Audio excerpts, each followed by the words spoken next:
¿Cuántos les gustaría ver avanzar la obra de Dios en la tierra? ¿A cuántos les gustaría? ¿A cuántos les gustaría ver avanzar la obra de Dios en la tierra?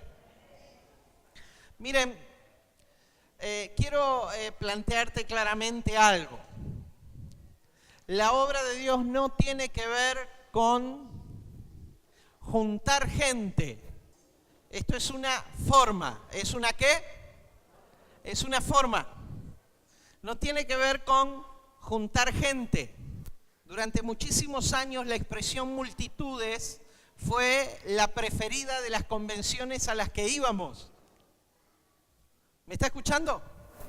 La obra de Dios es nada más ni nada menos que permitir que el Cristo presente se manifieste en tu vida. ¿Cuál es la obra de Dios? En nuestra vida. Diga en nuestra vida. Como comunidad, como colectivo llamado iglesia, permitir que el Cristo presente se manifieste. Y por supuesto que se va a manifestar aún añadiendo a aquellos que fueron llamados por medio del Evangelio a ser parte de su cuerpo.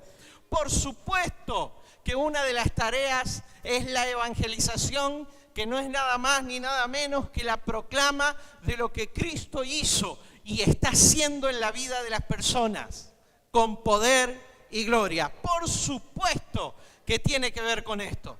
Pero estamos acá para ver y hacer adelantar la obra de Dios. ¿Quiere saber en qué proporción usted va a hacer adelantar la obra de Dios? En la proporción que permita que el carácter y las obras de Cristo se manifiesten a través de su vida. Hola, ¿me está escuchando? ¿En qué proporción usted va a ver adelantar la obra de Dios? En la medida en que la obra y el carácter de Cristo se manifieste a través de nuestras vidas. ¿Cuántos están listos esta noche para tomar una palabra que nos eleve, nos ayude, ¿sí? Nos dé la inspiración para que esto sea posible? ¿Habrá alguien que está dispuesto? Si usted está dispuesto, por última vez, hasta que termine el mensaje, le voy a pedir que se ponga de pie. Si usted es uno de los dispuestos, si no, sepa que en este lugar no tiene que darle cuenta al que lo invitó, lo trajo, ni al pastor ni a la profeta, de lo que pasa dentro de su corazón. ¿Ok? ¿Está claro? Entonces, con total libertad, este es un ámbito de libertad.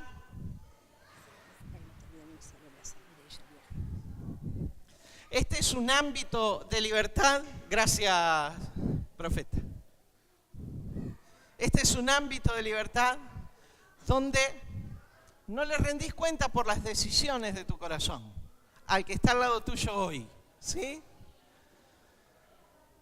Cerrá los ojos en el lugar donde estás y decirle: Señor Jesús, mi Cristo, yo te ruego la fuerza, la dirección, la inspiración, la palabra que despierte en mi interior la actitud de un hijo que te glorifica. En el nombre de Cristo Jesús. Amén. Toma asiento, por favor.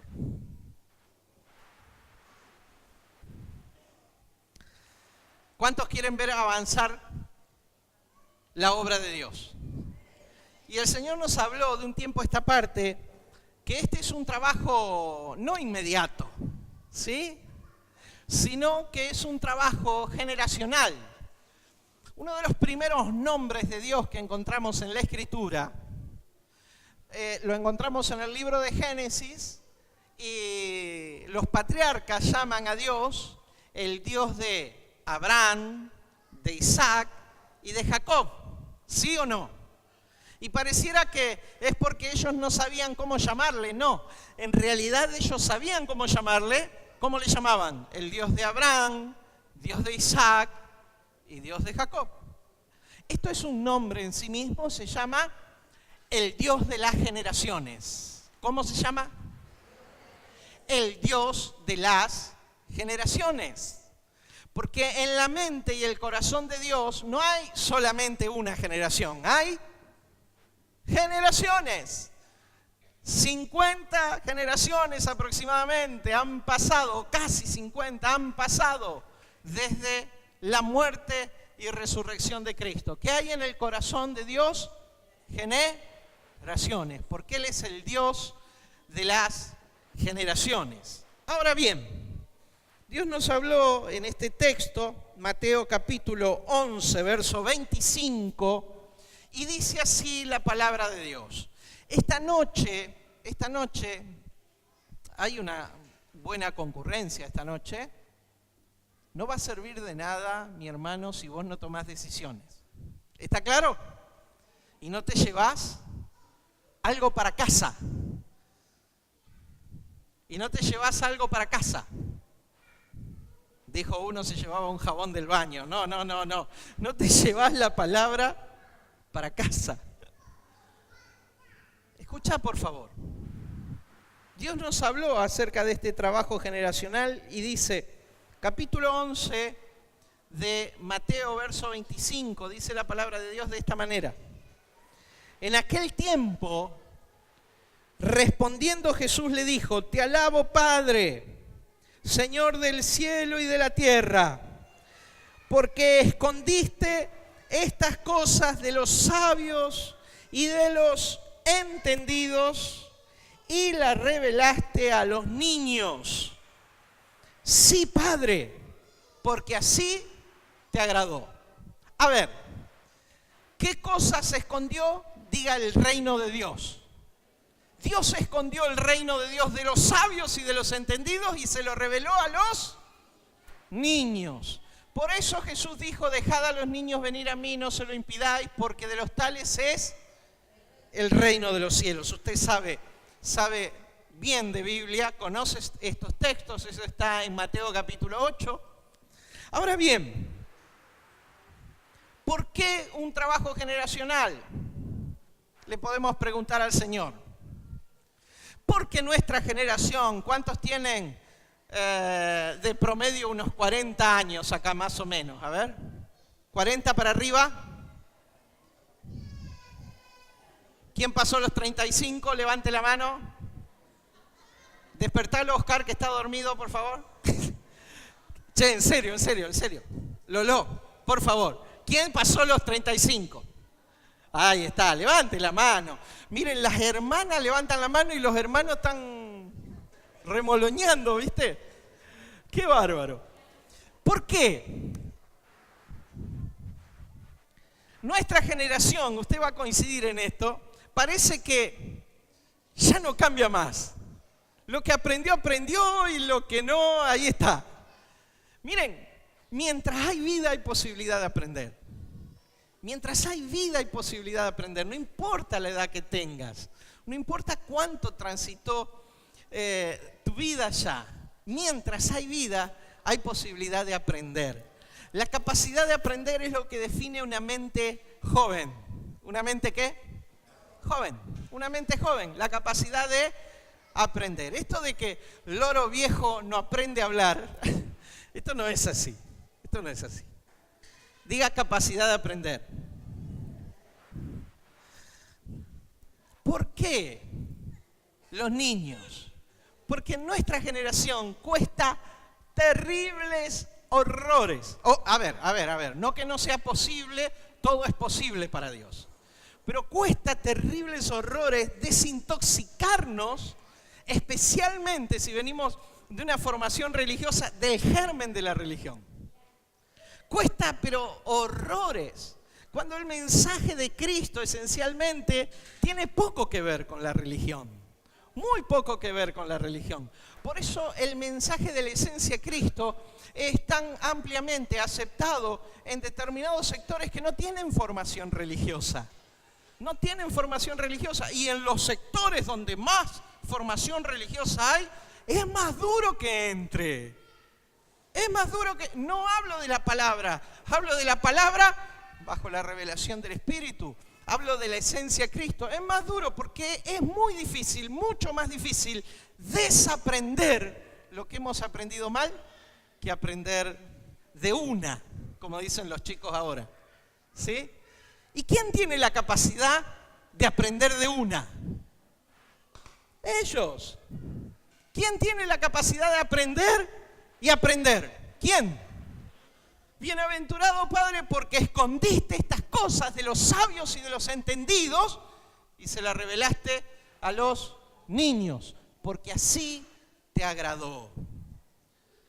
Y alguno podrá decir, pero qué, si yo ya tengo 45, 50 años, 60 años, ¿cómo puedo hacer para entrar en la dinámica de la obra de Dios? Dice acá este gordito, chanchito rosadito, dice que me va a costar. Pero ¿cómo puedo hacer? Vos te vas a llevar esta noche una llave de revelación para aplicar en tus generaciones. ¿En dónde? En tus generaciones. Cuando alguno de nuestros hijos parece que toma malas decisiones y se nos quiere descarrilar, y se nos quiere ir, y se nos quiere... ¡Ay! ¿Cómo nos preocupa? Y clavamos la rodilla. Nos hincamos a orar. Y a veces hemos hecho cosas por ver a nuestros hijos no tomar buenas decisiones, que no lo hubiéramos hecho tal vez por nosotros mismos. ¿Es así o no? Claro. Pero esta noche vos te vas a llevar una llave de revelación para afectar tus generaciones. ¿Quién la quiere tomar? Hoy el mensaje de parte de Dios para su iglesia se llama simplemente el altar. ¿Cómo se llama? El altar. ¿Cómo se llama? El altar. Vamos a abrir la palabra de Dios. Me saqué el saco, Gabriel, y lo dejé los lentes, dejé mis ojos. Vamos a abrir la palabra de Dios en un libro tremendamente esclarecedor, el libro de Apocalipsis. Significa revelación la palabra Apocalipsis. Capítulo 8, verso 3. Y luego vamos a leer Apocalipsis capítulo 5, versos 6 al 10.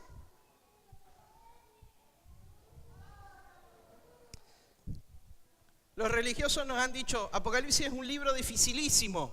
No hay que tenerle miedo a Apocalipsis. Es mucho más simple que lo que nos han planteado. Mucho más simple. El libro de Apocalipsis revela la persona de Cristo. Si usted busca otra cosa, puede llegar a encontrar ahí. Pero básicamente revela la persona del Cristo glorificado. Ese es el libro de Apocalipsis.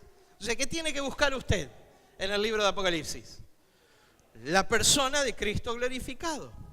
De ahí entonces usted no le va a errar. Mire, y cuando narra en el capítulo 8, verso 3, dice que hay ahí dos elementos. Observe los elementos que cita. Los elementos que figuran en el libro de Apocalipsis son figuras, sombras, ilustraciones de verdades espirituales. ¿Qué son los elementos que aparecen? Figuras. Mire lo que dice. Otro ángel vino entonces y se paró ante el altar. Diga altar. O sea que había un altar. Muy bien. Con un incensario de oro, y se dio muchísimo incienso para añadirlo a las oraciones de los santos sobre el altar de oro que estaba delante del trono. Dos elementos. Había un altar y había un trono. Diga, en la dimensión espiritual, dígalo por favor, en la dimensión espiritual hay un altar y hay un trono. Hay un altar y hay un trono. Por favor, vamos a Apocalipsis capítulo 5, verso 6. Dice la Escritura: y miré y vi que en medio del trono, diga trono, Y de los 4 seres vivientes y en medio de los ancianos estaba de pie un cordero como inmolado. Diga, cordero inmolado. Trono y cordero inmolado. Que tenía 7 cuernos y 7 ojos, los cuales son los 7 espíritus de Dios enviados por toda la tierra. Y vino y tomó el libro de la mano derecha del que estaba sentado en el trono. Y cuando hubo tomado el libro, los 4 seres vivientes y los 24 ancianos se postraron delante del Cordero. Todos tenían arpas y copas llenas de oro, de incienso, llenas de incienso, que son las oraciones de los santos. Y cantaban un nuevo cántico, diciendo, digno eres de tomar el libro y de abrir sus sellos, porque tú fuiste inmolado. Y con tu sangre nos has redimido para Dios de todo linaje, lengua y pueblo y nación. Y nos has hecho para nuestro Dios reyes y sacerdotes. Diga reyes, diga sacerdotes. Reyes y sacerdotes. Y reinaremos sobre la tierra. Aparecen acá 2 elementos. Aunque solo es mencionado uno, el otro aparece también. Aparece el trono. Diga trono. En el trono, ¿quién se sienta? Un rey. Cristo, el rey de cielos y tierras, tiene derecho legal de sentarse en el trono de todas las cosas creadas. Pero aparece también otra expresión. No solamente un trono, sino que también aparece una expresión, dice cordero inmolado. ¿Qué dice? ¿Qué significa esto? Cordero sacrificado. La palabra inmolar significa sacrificar. La palabra inmolar significa sacrificar. Y no hay ningún sacrificio en un trono. Ahí hay gobierno. ¿A dónde hay un sacrificio? Para que haya un sacrificio se necesita un altar. Se necesita un altar. Mire cómo son las cosas en la dimensión espiritual. Si vos vas a gobernar como rey, ¿cuántos dicen, soy un rey? Porque él dice, nos ha ungido como reyes y sacerdotes. Si vos vas a gobernar como rey, antes debieras experimentar el proceso del altar.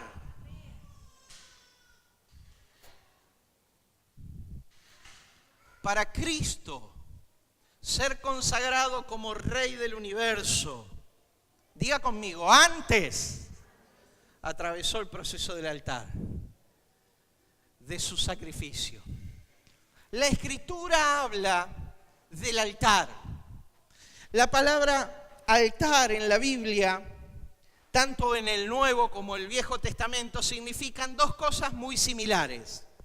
La primera, en el Nuevo Testamento, en el idioma griego, susiasterion, significa lugar de sacrificio. Altar en griego, ¿qué significa? Lugar de sacrificio. ¿Qué es un altar entonces?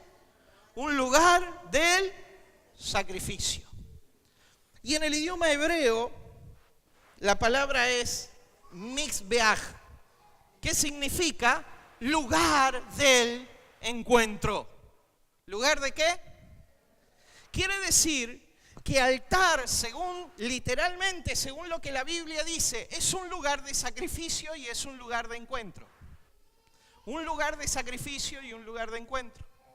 Esto que es el altar de la iglesia es simplemente una figura externa de una verdad espiritual. Cuando digo espiritual, entienda, interna, interior. Porque vida espiritual, ¿qué es? Vida interior. Este altar es solo una figura, ilustración de una verdad fundamental espiritual. ¿Qué hacemos en este lugar? Levantamos y edificamos un altar para la ciudad. y para la presente generación. Pero este altar es figura de lo que sucede adentro tuyo. Porque ¿qué es altar? Diga, lugar de encuentro, lugar de encuentro, lugar de encuentro y lugar del sacrificio. Lugar del sacrificio. Los reyes sirven en los tronos, los sacerdotes sirven en el altar. Vos fuiste llamado para servir en el altar. ¿En qué altar? En el tuyo propio. Ponete una mano sobre la cabeza y decí, hay un altar en mi vida.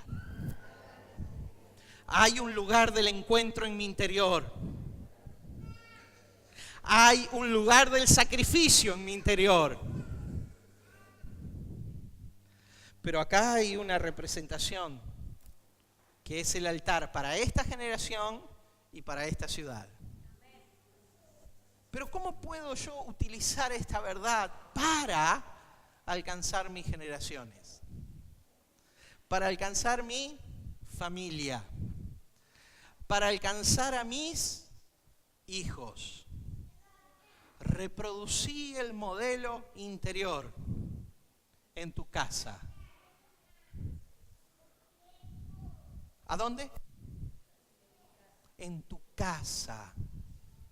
¿A dónde? En tu casa. Mientras era un tema para el domingo estaba todo bien. Pero ¿cuántos quieren ver avanzar la obra de Dios en la tierra? Así como trabajamos en el altar para la ciudad, es más importante y prioritario que vos trabajes en el altar de Dios. ¿A dónde? En tu casa. Y según la Escritura, hay un modelo de sacerdocio. Todos los hombres,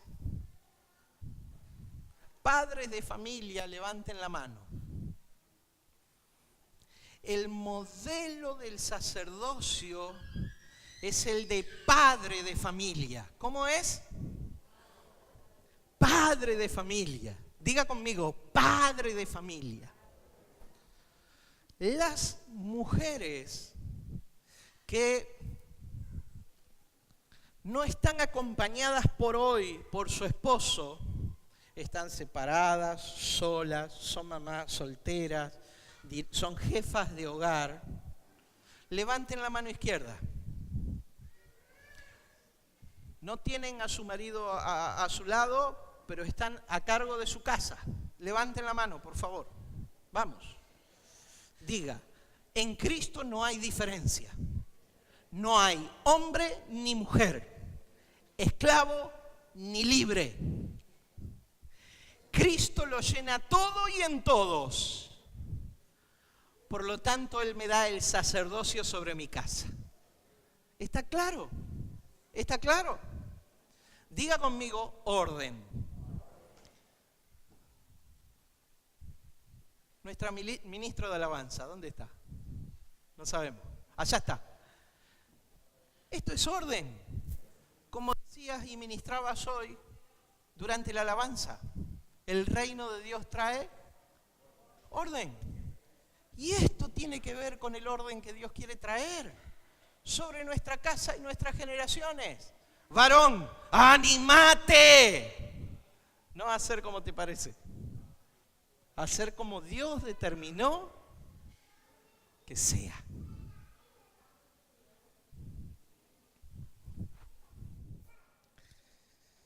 Claro, a nosotros nos gusta el trono. Nos gusta el desafío de gobernar espiritualmente. Pero te quiero decir total y terminantemente, el altar habilita el acceso al trono. Así fue con Cristo. Es el altar lo que habilita el acceso al trono. Entonces, ¿qué tenemos que hacer? Restablecer, refundar, renovar, restaurar el altar de mi vida.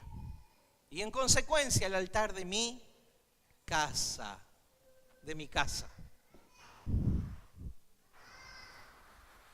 Elementos de un altar. Y me voy a simplemente reducir para que podamos hacerlo en el tiempo que tenemos, a una historia del Antiguo Testamento que tiene que ver con padres e hijos. El día que al padre de la fe, Dios le pidió el sacrificio de su único hijo, Isaac. Capítulo 22 del libro de Génesis. Por favor, vamos a leerlo. Génesis 22, vamos a leer del texto 1 al 8. Dice la palabra de Dios así: aconteció después de estas cosas que probó Dios a Abraham y le dijo: Abraham. Y él respondió: heme aquí.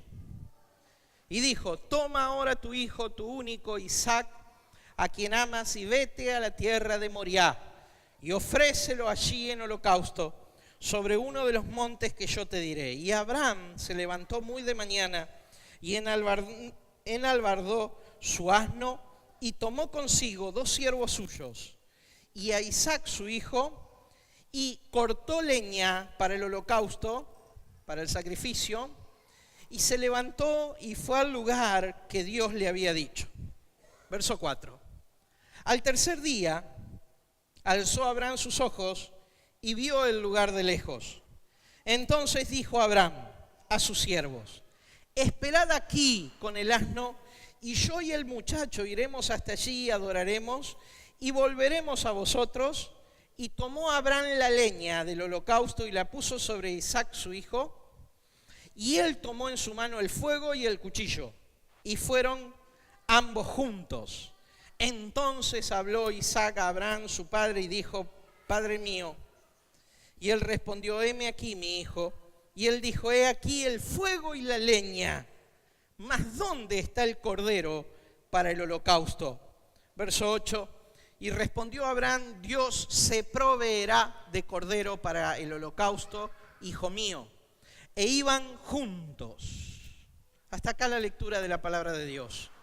Sigue, y cuando va a matar a su hijo en sacrificio sobre un altar, Dios detiene la mano de Abraham y le dice: Abraham, conozco tu corazón, que no me rehusaste a tu hijo, a tu único, a lo más importante que tenías. Y Dios se proveyó de un cordero para el holocausto. Dice que Abraham levantó los ojos y, enganchado por los cuernos en una zarza, en un arbusto del desierto, había ahí un carnero. Y Abraham fue, lo buscó y reemplazó a su hijo por el carnero. 3000 años después, Juan el Bautista decía: he aquí el Cordero de Dios que quita el pecado del mundo. Hablando de Jesús, el verdadero sustituto de todo sacrificio. Ahora bien, hay en el pasaje 3 elementos representativos de un altar. El primer elemento, podemos decir, hay un cuarto, pero hay 3 claros en el pasaje. El primer elemento es la leña. Diga conmigo: leña. Leña. En un altar hay leña, porque el holocausto, principal ofrenda, ¿sí?, necesitaba fuego. ¿Qué necesitaba? Fuego. ¿Les gusta el olor asado a ustedes? Yo tengo amigos, y ni hablar, hermanos, que sienten desde una ciudad de por medio el olor asado. No sé cómo hacen, pero llegan a casa, basta comprender uno. Qué rico el olor asado. Ese es el olor de sacrificio. Porque la carne se quemaba en la leña. Diga conmigo: leña. El primer elemento del sacrificio es leña. La leña es figura de lo que se tiene que quemar. Diga: humanidad. ¿Qué es lo que se tiene que quemar en el altar? ¿Qué se tiene que quemar? La humanidad. Por eso usted entra al altar, usted va a la presencia, al lugar del encuentro, y lo primero que se quema en ese lugar es lo que a Dios no le agrada. Señor, yo tengo un problema con mi hermano, no lo entiendo, pero te lo entrego, Señor. Y ahí se quemó. Se quemó. ¿Por qué? Porque tiene que haber ¿qué? Se tiene que quemar la humanidad. La humanidad. Lo humano. Padre, no entiendo lo que vos me pedís. No, me cuesta llevarlo a cabo. Pero Padre, te lo entrego. Diga conmigo humanidad. Si sos uno como yo, que lucha contra su humanidad, lucha con su humanidad, contra su humanidad, ¿sabes qué? Te sugiero, vos necesitas trono. ¿Qué necesitas? Altar. ¿Por qué es el altar lo que te va a habilitar para el trono? ¿Qué necesitas? Altar. Diga conmigo leña. Segundo elemento que hay es fuego. Había leña, pero necesitaba ¿qué? Fuego. Diga fuego. Y el fuego representa en el altar 3 elementos. Pero número 1, diga presencia de Dios. El lugar del encuentro. Altar es el lugar del encuentro. ¿De qué con quién? Mío con Dios. Y así como decimos figurativamente que este es un altar para la ciudad, un lugar de encuentro de la gente con Dios, así hay uno en tu corazón, en tu vida, que es el lugar del encuentro donde está la presencia de Dios. Diga conmigo fuego, porque Dios es fuego consumidor. Segunda cosa que tipifica el fuego. No solamente la presencia, sino ahora la palabra revelada. La palabra revelada. El fuego es figura de la palabra. Señor, yo voy a tu encuentro y te pido una palabra para que me edifiques, me eleves, me saques del lugar de mi condición, me permitas reflejar el carácter de Cristo. Diga, el fuego es figura de la palabra. El fuego es figura de la presencia, pero de una presencia no de un Dios mudo. Es la figura de una presencia que dirige, una presencia que trae palabra de dirección. En tercer lugar, el fuego es figura del juicio. Decirle al que tenés al lado, de juicio. ¿Y qué es lo que se enjuicia ahí? Lo que no está en orden con la voluntad de Dios para tu vida. La lucha interna que vos tenés en aprobar, consentir y respaldar cosas en tu vida que están puestas para morir. Porque no vas a poder ejercer la autoridad del trono si antes no pasaste por el altar y experimentaste el fuego del juicio de Dios. Ahí donde vos te encontrás con Dios y decís, mi vida está abierta delante tuyo, Señor, consumí, quitá lo que no te glorifica. ¿Cuántos están necesitando decir a esta altura, Señor, necesito tu altar? Necesito tu altar. ¿Y cómo es en una familia? ¿Cuántos saben que en la familia hay notas disonantes por ahí? Uno opina una cosa, el otro opina otra. Eso pasa en casa nomás. Estamos sonados, profeta, mi vida, nosotros. Pasa en casa nomás. No. En todo lado pasa, creo. Ahora escúchame. ¿Cómo se soluciona? En el altar hay fuego para consumir lo que no está de acuerdo con la voluntad de Dios. ¿Me está escuchando? Entonces, ¿qué necesitas para las diferencias y distancias que hay en casa? Para las diferencias y distancias que hay con tus hijos. Un altar.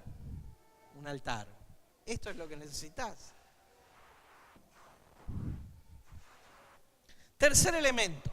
Primer elemento dijimos leña, figura de la humanidad. Segundo elemento, fuego, figura de la presencia, la palabra y el juicio de Dios. En tercer lugar, siempre en un altar hay sangre.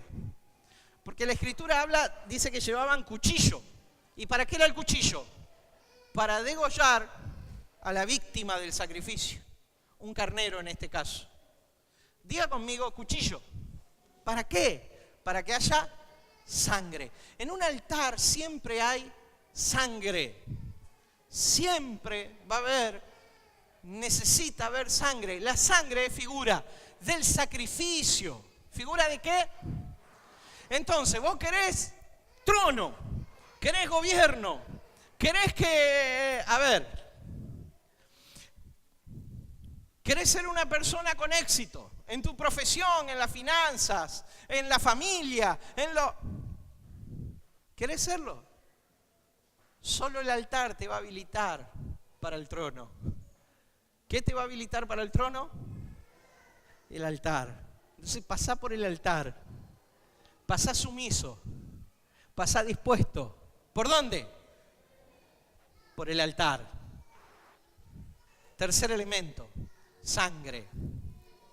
La sangre era la ofrenda. Diga conmigo ofrenda. En este altar hay ofrenda. Usted vio que hay ofrenda.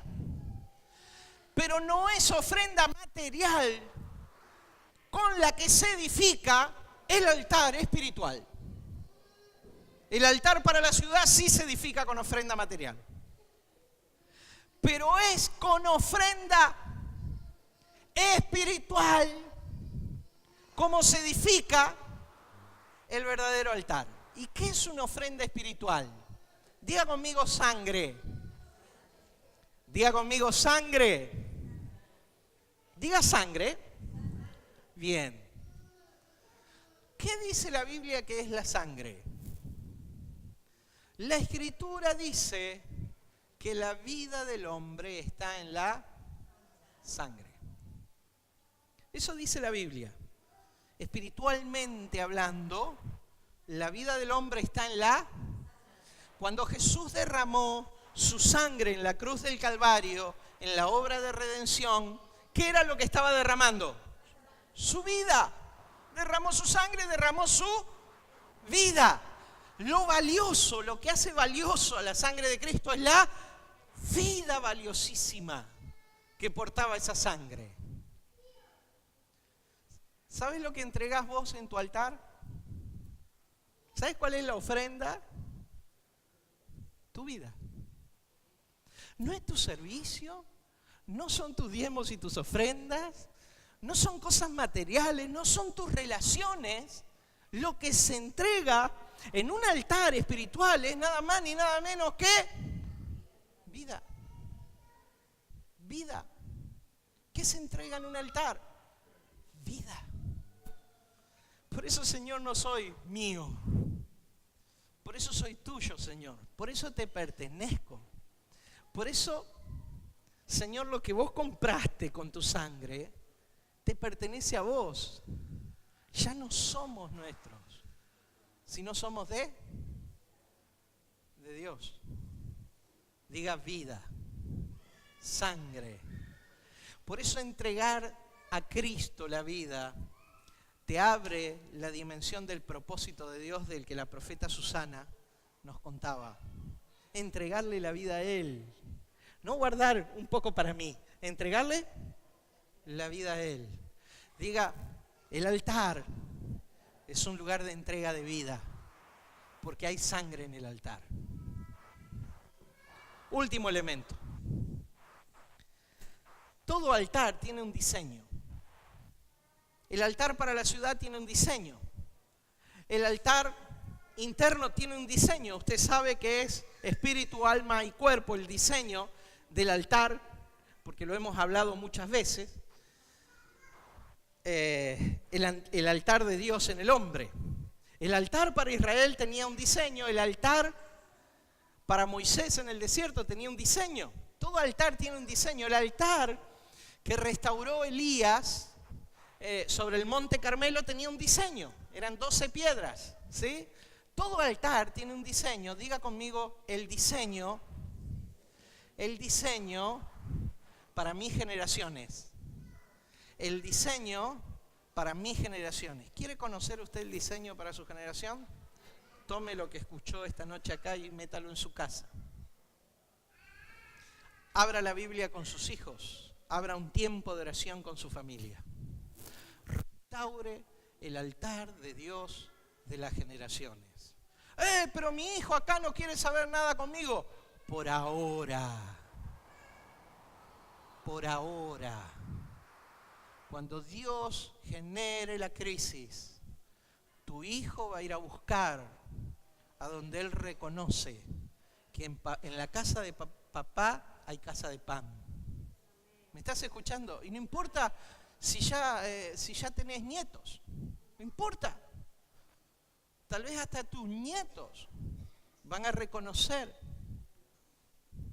que ahí hay un altar donde hay presencia, donde hay palabra, donde hay... y van a correr a buscarlo. Esta es la llave de diseño para ministrar generaciones. ¿Habrá algún hombre en este lugar que dice, yo acepto el desafío de mover mi vida en el diseño de Dios? No importa que diga, no sé orar, no sé, empezá leyendo la Biblia en la mesa. Dale a tus hijos menores de 8 años un papelito y un papel para que dibujen lo que escuchan. A medida que vas entendiendo, anda explicándoles a ellos, vos sos el sacerdote de ellos, varón. Vos sos el sacerdote de tu esposa, varón. Vos sos el sacerdote de tus hijos. ¿Habrá algún hombre en este lugar que dice, yo quiero restaurar el altar en mi casa? Póngase de pie, por favor. Estamos terminando ya. Y venga adelante. Venga adelante, no demore. No demore. Venga adelante. Si usted es un varón que quiere restaurar el sacerdocio de casa, nosotros estamos para asistirlo, mi hermano. Nosotros estamos para asistirlo. Los ministros de esta casa están comprometidos con el desarrollo de un altar familiar en cada casa. ¿Me está escuchando? Algunos vieron que nosotros trabajábamos con peñas. Va a haber una modificación de las peñas. No es que no se van a hacer más, va a haber una modificación. Pero hoy la prioridad son los altares familiares. ¿Está claro? Esta semana yo le voy a decir cómo. Y usted a eso le añadirá. ¿Está claro? Esta semana usted va a consensuar un día con alguien de su casa.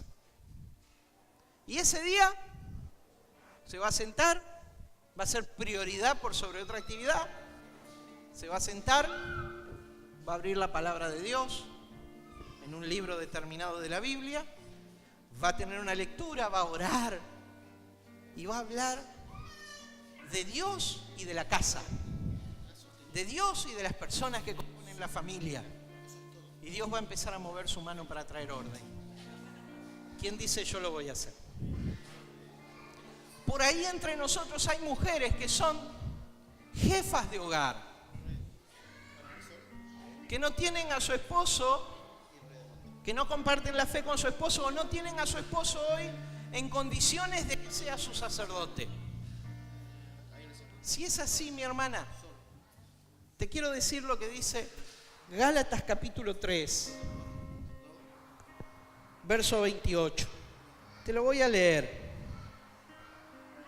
Ya no hay judío ni griego, no hay esclavo ni libre, no hay varón ni mujer, porque todos vosotros sois en Cristo Jesús. Yo te quiero decir, mi hermana, que si esta es tu situación, también vengas adelante, porque Dios va a activar el sacerdocio tuyo. Dios va a activar el sacerdocio tuyo.